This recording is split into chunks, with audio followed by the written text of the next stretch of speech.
Welcome to another episode of Black on Purpose, the podcast, where everything we do is on purpose, black culture, black lifestyle, and today, black men. Yes, sir. Father-son duel of the world. Go ahead and introduce yourselves. I'm going to introduce myself last and let people know who you are. My name Outside of twins. My name is Rock, co-founder of Rock Local Entertainment Cafe. Before I introduce myself, he is also the founder of Teflon Records, if y'all know. If y'all don't know, y'all gonna know. Yes, sir. I'm Karan Jr. He introduced himself as Rock. I'm Karan Jr., like he said, father-son duo. Yeah. Music artist, entrepreneur, business owner, Rock Local co-founder, Jewels of Detroit founder, crowd freak, mentee, the whole nine. Becoming the mentor. boy, moving. Curtis Lamar, CEO and co-founder of Crowd Freak. We do everything in music that you can think of from start to finish, whether it be distribution, getting you on stage, getting you out in the world on social media, ads, the whole situation. Make sure you follow at Crowd Freak. So today we're going to have a great conversation, fun conversation. And it's more of a serious conversation, and it actually goes back to a conversation that me and you had at the last event, and it's about wellness. You know, that's one thing that we notice as black men we don't focus too much on. Like, we focus on, trying to, make money, provide for our families, but do we have that same, wellness factor or wellness awareness as black men? To check on ourselves at some point in time. And then in today's time, we're losing a lot of special people to health-related issues outside of, criminal acts and things like that. Anyway, yes, what I was just talking about, we lost a lot of people recently, black men, when it comes to health issues, Fat Man School, Rich Homie Quan, and just a lot of names like that's been dropping out. So I think that having a focus on wellness is very important. So, coming from that standpoint, how do y'all feel about wellness, not only in the world, but as a black man? Like, do y'all think that it is a focus on it, or does it make you weak to focus on it? I don't think it makes you weak at all. A lot of times I think that we'll confuse wellness and health with looks and working out and looking good. So I think that we'll find in our community where a lot of times the inspiration to go to the gym is go crazy. It's for the outer appearance more so than the inner, and so the workout won't go with the food always. And I think that the food is the most important part. To give you a heads up, people want to do that for over 30 years. Probably so. 20 years. Probably so. Over 20 years, you've been ready to throw the flag on you. So go crazy. Actually, my dad, he got a lot of green flags. You know what I'm saying? He a great dad. But no, in the spirit of what we're talking about when it comes to the overall idea of wellness, it's not that, in my opinion, I don't think that we confuse it. I think that we limit it at. You see what I'm saying? Wellness is mind, body, spirit. But I think we limit it as looking good, working out, feeling good, XYZ. And even some people eating right. You got so many people around America specifically that every January 1st, I'm going to eat better. January 3rd, eating what they want. You know what I'm saying? So, I think that, it's a part of wellness, but I do think that now in my generation and moreover in the generation kind of under me, weird. You got a generation under you? Yeah. Oh shit, I ain't got no break here yet. I think that it's a bigger focus in the spectrum of wellness and not just in a part of wellness, which is to your point, but not limiting it to any one part. You know what I'm saying? But that's all I got to say. And for me, one crazy thing is, and I'm just about to be transparent, I'm about to be honest, growing up, especially in the black community, even me, I'm guilty of it. Someone saying they are depressed was weird to me. Depressed. Like, I don't know if it was my mom or my grandma. It definitely was my mom, but like, depressed. What? Take your depressed ass upstairs. And Yeah. clean your room up. You get what I'm saying? Yeah. Like depression in the black community is definitely seen as not only sometimes weak, but also like not a real thing. Depression is not a real thing. You know what I'm saying? How do y'all feel about something like that when it comes to wellness, like mental health? So I worked in the hospital for a little bit. And one thing that I noticed when I go to the hospitals, doctors, period, is that I walk past the cardiovascular unit, I walk past the endoscopy unit, I walk past the, every single, the toe unit, the ear, nose, and throat unit, and you walk past all these different units or whatever. But the brain is the most important muscle in the body. And they don't have a lot of places on the doors where it say this is the brain unit. You know what I'm saying? And that's where I think that the issue is. Like, we address mental health in retrospect instead of proactively. You know what I'm saying? We want to wait until we reach the boiling point or when we notice it within ourselves. But we go get annual checkups for our body all the time. We don't even know that our certain levels are elevated until we get the blood test. We don't feel it inside of us. Mental health is the same way. You don't feel when it's getting to that point. Then you get to the point now you're depressed. And now you got to go see medicine. You got all this stuff to unravel and uncover because you let it go unchecked for so long. But that's just our medicine. It ain't an individual's fault. It's our medicine. Mm-hmm. So, yeah. Literally. I mean, if you just think about it from the standpoint of,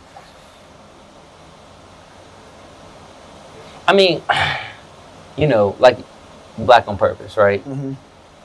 I think a lot of Black people today can acknowledge the way that we have traditionally dealt with things like depression, things like mental and psychological and factors that impair us from living a full, beautiful, great life that we deserve to live as Black people. Mm-hmm. I think that we all know that it's kind of swept under the rug historically, traditionally.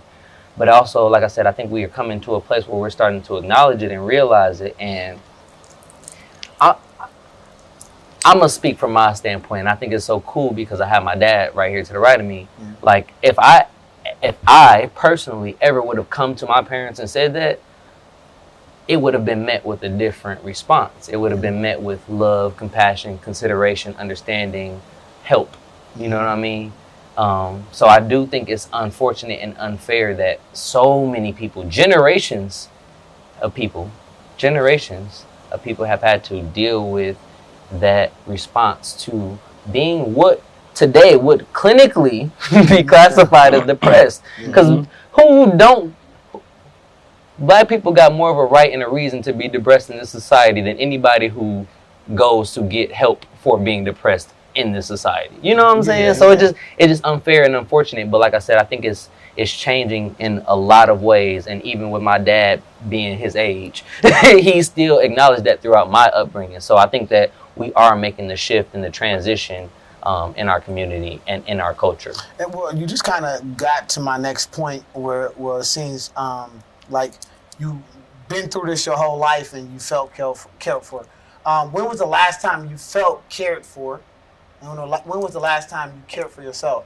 And I don't know if I can bring up the whole phone thing. And no, absolutely, brother. So I talked to Karan at a party that was happening Swoop Saturday. Shout out DJ Swoop. And I seen him. He's like, yeah, man, I heard you was looking for me and trying to call me. My phone broke, and I decided to let it stay broke. Like, I needed, what was it, 2 weeks? It was a month. It's a month, which is crazy. Yep. I can't go 30 minutes without my phone being broke. Like, I got to go get something, right? Mm-hmm. So, that was a mental health break. It was a break from social media, a break from the world to kind of develop, the calls and the texts and all the rest of that. So with that being said, if you want to expound upon that portion, but also when was the last time you felt cared for and when was the last time you cared for yourself? And I want to ask you that question as well, too. Mm-hmm. I'm going to just be 1,000, mm-hmm. Kurt. Like, I believe that I am an anomaly and an outlier when it comes to being cared for as a Black man. Mm-hmm. My father, my mother, my grandmother, the women I deal with, my friends, my brothers, my sister, they not gonna let me feel like I'm less than their perception of me, which is a king, which is a leader, which is a, you know what I'm saying, whatever. So I, from my outside world, feel cared for all the time. The reason I allowed myself to take that month without my phone, even though I knew I was missing out on opportunities, missing out on money, missing out on life and society and the outside world, missing out on you. Like you didn't have my other number. And it wasn't until it was brought to my attention that that you specifically were trying to get in touch with me, that I was like, it's not just about opportunities and money. Yeah. Some of these opportunities and money are people you care about. I.e., I don't never want Kurt to not be able to get in touch with Karan. You know what I'm saying? So outside world cares, loves me. I took that time to do the same for myself, because that's where I got all of my love prior to being able to say, I don't care about my phone because it's doing me harm. Not because I don't care about Kurt or the opportunities or the money or my business, but because right now in my life, it's not helping me. You know what I'm saying? So that was the last time and the first time in a long time that I did something to show myself and to give myself the love that I felt I deserved from myself. Gotcha. Good shit. Good shit. Dope shit. My good sir. I actually sat and thought about that question for a minute when you said it was the last time you like been cared for. And I believe that I'm blessed in some ways, but I think that in some other ways, to a lot of people, I'm looked at as always being okay. I'm always smiling, I'm always chipper, I'm always happy, I'm always lifting everybody else up. And most people probably don't even think that I can have things wrong with me. But yeah, so in terms of like being cared for, outside of my wife who's there daily and stuff like that, I can't think back in a way that I would consider it. Now, people care for me and people look out for me and stuff like that, but in a way that I would consider it like, hey, I just want to listen to what you got going on. I'm all like, normally it's just me helping and talking. I literally would be in a conversation with somebody. They tell me, now say something. They're like, oh yeah, but no. I'm like, okay, cool. We're not talking about that today. Cool. And I just keep listening. You know, so in terms of me caring for myself, I thought I wasn't necessarily supposed to. So a couple of my friends posted on Facebook a little while ago, man, sometimes you gotta take yourself out to dinner. Sometimes you gotta do it. I'm like, I'm not taking myself out to dinner. You know what I'm saying? I'm like, I'm not doing that now. It was a time like I went out to eat by myself, but it wasn't in an exercise to do something by myself. It was just nobody else was around. You know what I'm saying? And I didn't take that time to reflect it. But yeah, so I think that it's something I just need to do. And I just hadn't thought about it in a way that, hey, you need to do that. I can see that being cool.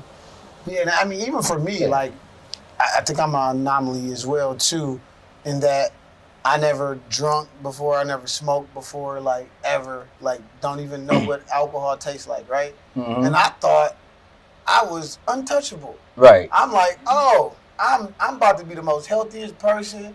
My nephew, he needed a kidney?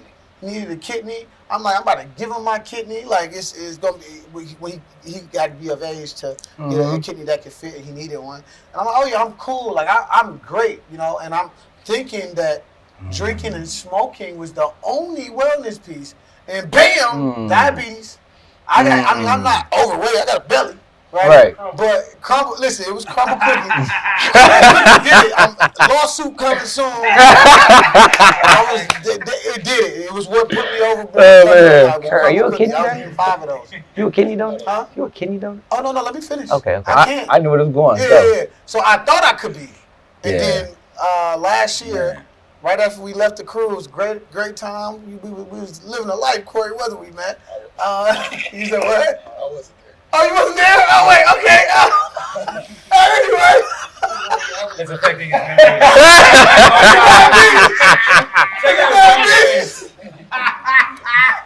We was having a good time. What was that? I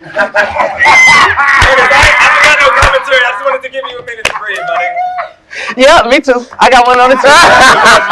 That's for Ashley. I mean, if y'all don't know, Corey and my sister got a history. They date, they don't date, they don't date. So like, I thought we was there. I don't know. Anyway, but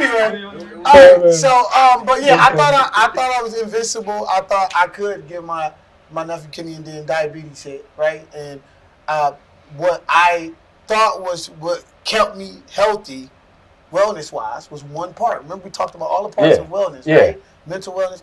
I thought that was cool until, like, I'm eating fast food every day. I'm not working out. I'm crumble cookie god. Like, I was there eating those giant-ass cookies. I was eating 5 of them in the parking lot. I went to go get milk so I could eat it while they hot. Wow. I parked, go get my cookies.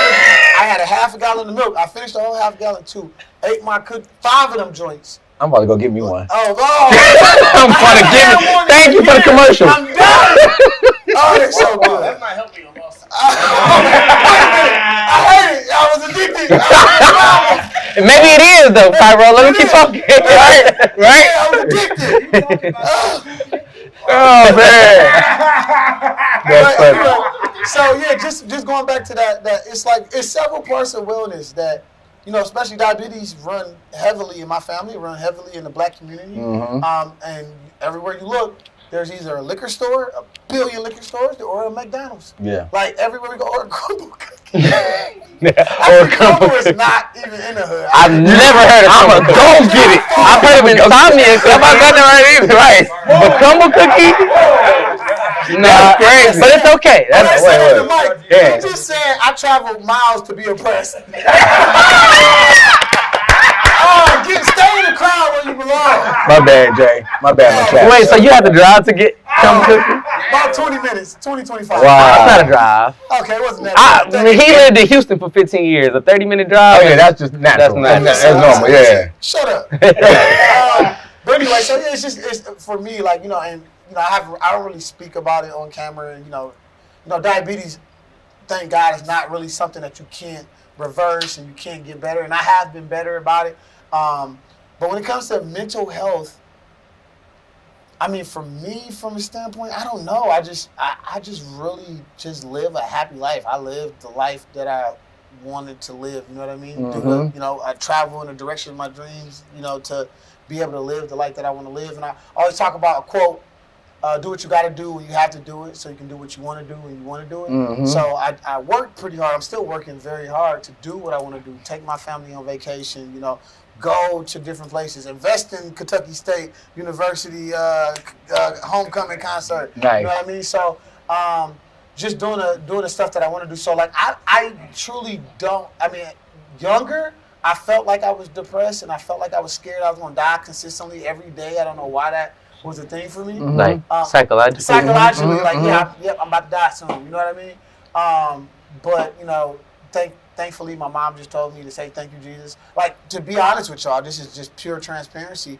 I was letting Black on Purpose know as well. Like, you know, me having diabetes, I typically, I had a point in time, I don't know if anybody was there, where I spoke with Master P and I completely shut down. That was last year. Like, because I didn't know how to, you know, take my pills on time. I didn't know how to eat and not eat. And I literally got on stage and blacked out. And I don't do that. And, you know, to that standpoint, I started forcing myself to do more conversations.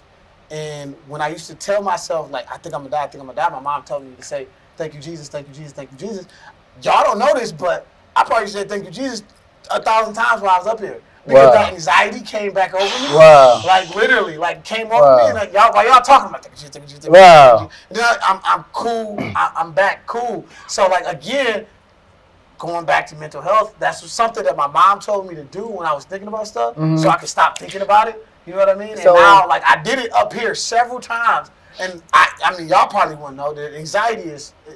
I had moments where I'm like, oh, it's time to shut down. Right. But I just got back into it by saying what my mom told me to say. You know what I mean? So that's another thing about mental health and like how certain people attack mental health or anxiety or coping mechanisms too. Did you feel like you I felt like I was gonna die? Was that before or after diabetes? That was after diabetes. Okay, got right you. After. Got like you. It was literally a couple months after they asked me to speak. I went up there and I'm like, what is this? Like I literally blacked out. and I'm like talking to the crowd. Huh? Was it no, a I was physical? about to pass out. Was it a physical or a neurology? I don't know. My entire body shut It's down. like a neurology. I felt What do you call hot, it? like super hot, like a hot flash, and I literally shut down. I just had to apologize and say, "Look, I'm dealing with diabetes. I'm figuring out my body. It's a I'm neurology sorry, I can't finish blackout. this speech." Yeah, And I yeah. walked off stage, and then he walked up on stage, and I'm like, "Man, that was embarrassing." But at the same time, at least I found that out, about Absolutely. myself. No, And for sure. I knew then if I would have thought, thank you, Jesus, thank you, Jesus, thank you, Jesus, at that point in time, because I speak all the time. I never would have thought that, to do that, to kind of get myself back in under that thing. So that goes into religion and a lot of other things too. But you got something to say? Oh, I thought you were raising your hand. But yeah, outside of that, we got deep. Pause. It does go into religion, but I do think that it also plays. So last question, we got a couple more minutes. Last question real quick. Dang, did we talk about Diddy? Did we? It's weird. Okay, so mental health. No, it's all. I think it's all relative. I think it's relative. I think it's relative. All right, so Diddy. So it's a lot of talk about Diddy in today's society, Instagram, social media, and we talking about mental health, and we talking, it's a father-son relationship. What do you think the dynamics currently? Because we're seeing we're seeing his kids show up a lot to his court cases. The coverage is on them walking out of the courtroom supporting their dad. Where do you think they are mental health wise, right? And do you think physically did he possibly involve them with the freak offs? But I mean, that's two different questions. But I mean, it's really like, were they a part of it? Do you think that affected the mental capacity of them believing it was wrong? Anywhere y'all want to take it from that standpoint? Familiar with the lawsuit on the yacht, right? With one of his sons? Yeah, with his son. Yep. So unfortunately, I'm not. So there was one of the yacht workers or whatever. They would try to force her to take the drink, just take the drink to drink it, so that his son can have, I guess my understanding was something like that. I might be visual with it, but long story short, it sounds like that Diddy was preparing his kids for the lifestyle. That's what it sounds like. So where I'm at with it is, I feel sorry for those kids to this extent. When I was young, growing up, getting pussy was macho. And if you wasn't getting pussy, you was a fag. And so what I do, I tried to fuck as much as I could for as long as I could to show all my uncles and, the men in my family that, hey, I'm getting pussy. You know what I'm saying? That's a terrible way to raise young black men, because it took me forever to learn how to be monogamous, to learn how that sex was not the leader of, how you treat yourself as a man or how you move as a man, So I think that they are in an unfortunate situation where now they're being indoctrinated to think that this is a normal way of life. This is how you're supposed to behave and go about. So it's just unfortunate for them. This is the life that they were born into, but I think that they're going to have things that they're going to have to deal with mentally later on. Right now, it feels like they just living in the moment, but this is going to affect them dramatically, I think, later on in life. So unfortunate, because a lot of times we talk about like the dynamic between somebody in authority and somebody who is under their authority, and I don't think those conversations ever go into like a parent-child dynamic. Saying that to say, and this has no bearing in any thought before you pose this question. This is all new thoughts, but it's based on what he just said and what I thought. There's no way that if we can absolve any other individual in our society from being a victim of authoritarian pressure that we should absolve children of Diddy, even with that scenario, the first one you mentioned with the yacht worker. And I'm saying that to say, not only are you Diddy's kid, this is me being a black man, right? Like, I've come from poverty. I'm still probably defined in some ways as living within poverty, right? But if I'm Diddy's kid, so i.e., my whole life has not been indicative of poverty, in combination with I live in a society that glorifies this sort of behavior and this sort of, because like one thing I thought about, I'm like, when you were talking, I'm like, dang, this is the first time I thought about the fact that if not for good parenting, when I go out into the world and make these silly decisions by women or sexually, the world is not telling me I'm wrong. As a matter of fact, they're reinforcing the fact that I'm right. Like, unless you're a black woman, which is crazy. Ooh, thank you. Yeah. Thank you. Yeah. Ooh, thank you. Because I would have missed that. Thank you. Yeah. Exactly my point, right? Like, I think sometimes like things get lost in. I don't want to say lost in translation for this particular point, but lost in principle due to context. If, like I said, if we talk about this authoritarian figure in any other context when it comes to sex, I think that Diddy being that young man's father and encouraging or even being a factor in getting this young lady drunk for his son's sexual benefit and pleasure is the same dynamic. Therefore, me being a son who wants to make his father proud, you know, it's so many layers there in my eyes. Yeah. I'm sorry. What's up? Talk to me. I don't feel bad for the boys. I don't. It's not about feeling bad. It's about understanding the psyche that allowed them to end up in that situation. It's not about feeling bad. You shouldn't feel bad about a person in a wheelchair who's lost their legs. You shouldn't feel bad. That is what God says, right? However, we should have an understanding as human beings who think that we could not end up in that situation, because never say never, right? Correct. If we had been subjected to those same circumstances, we might, based on our own DNA, choose the same outcome and the same path. Might. I'm not saying we would, but based on his upbringing and his genetics, who's to say we wouldn't?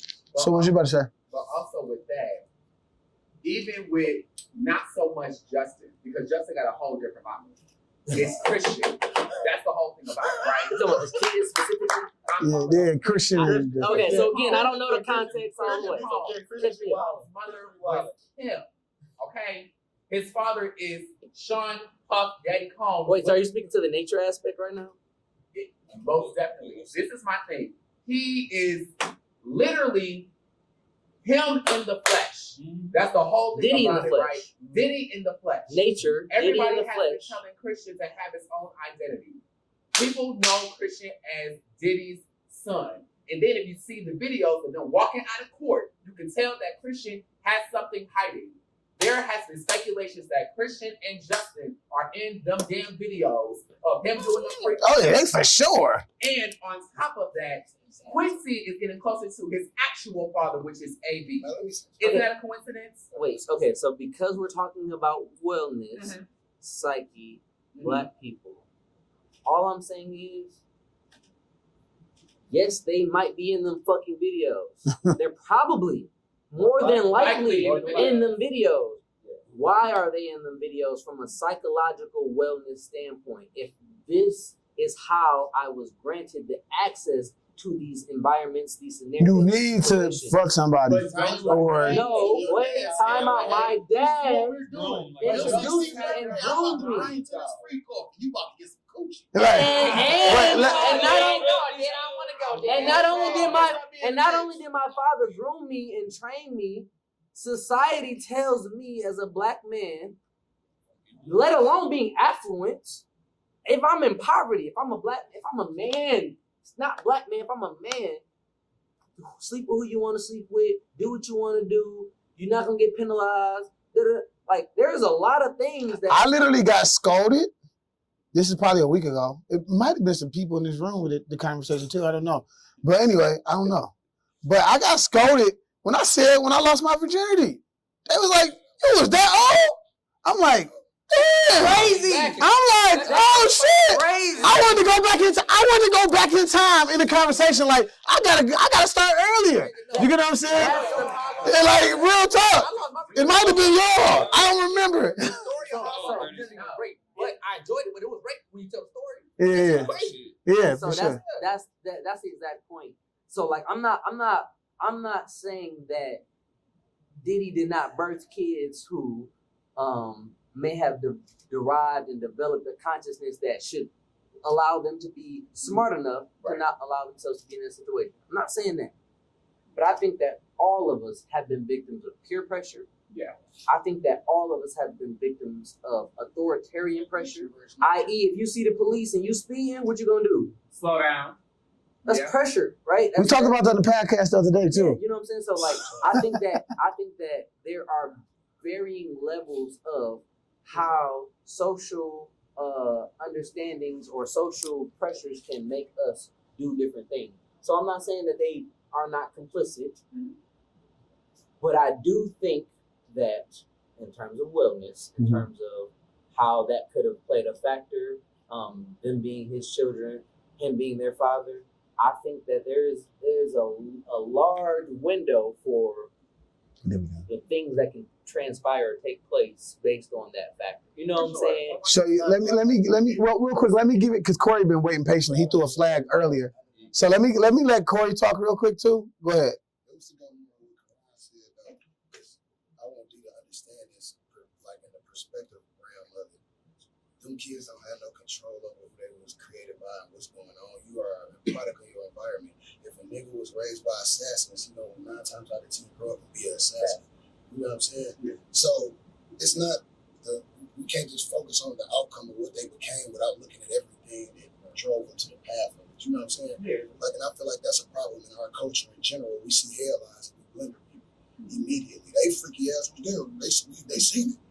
Yeah, they might have. They probably didn't want to see it. They was forced to do it. So you gotta be kind of careful on the gavel. That's why I be saying we have to be careful on each other and our people because you don't know. We got to get to the root of the problem. You see what with R. Kelly, you find out years later his people was freaky as hell too. I don't know what was being said. I didn't really see. Yeah, you gotta. I get that. The pathways and shit, because that's how we start.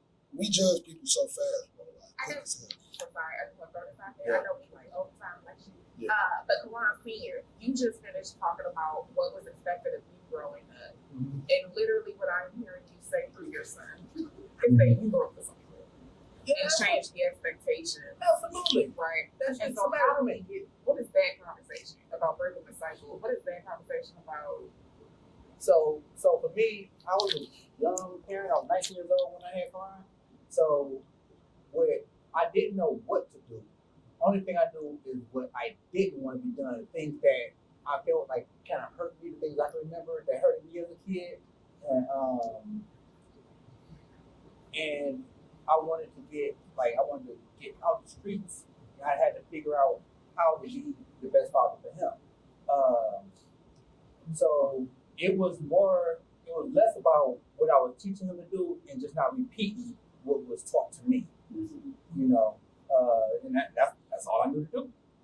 Until I acquired friends of different lifestyles and stuff like that, and I was able to look at different examples and stuff like that. To start curating an idea of what to do. But all I knew is that whatever my family did, I wanted to try to do shit exactly opposite. That's what I did know. Yeah. So that's what I tell everybody, my daddy, your daddy was there for you. No, I'm glad he was because he showed me everything I didn't want to be. Like, he was a perfect example of what not to be. And as long as you take that when me and my daddy best friends today. But knowing him today would have been terrible for me as a kid growing up. Grooming me, because that's what, like grooming. When pedophiles or people take advantage of young kids, they groom them. You groom them from kids. If this your child, you got the ultimate grooming opportunity. Literally. So, it was about grooming him in a way that I wasn't. All right. So appreciate y'all for coming out 100%. So if y'all could, shout out to the cameras, any Instagrams or where you want people to follow you or where they can find you too. Instagram at 4040 Shades of K. I ain't nowhere close to 50 bars, but but y'all can catch me at 40 Shades of K on Instagram, man. Check out all these different shades I got. Nice. One of his shades is Teflon Records, which is the music label that I'm a part of. You can find me at Karan the Don, Koro, spelled with a K, a big K, capital K.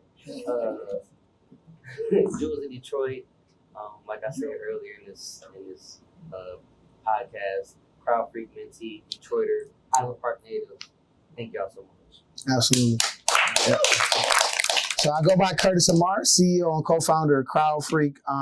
Follow at Crowd Freak on Instagram. Follow Bank Rose Productions. If you need your music mixed and mastered from anywhere in the world, you can tap in with us, Bank, and then Rose like the flower Productions, Bank Rose Productions. Then you can follow my personal page at curtislamar.crowdfreak. Thank y'all for tuning in to Black on Purpose. Follow We Are Black on Purpose ASAP. Follow it right now, where everything we do is with a purpose, lifestyle, culture, and black men today. All right, appreciate y'all, man.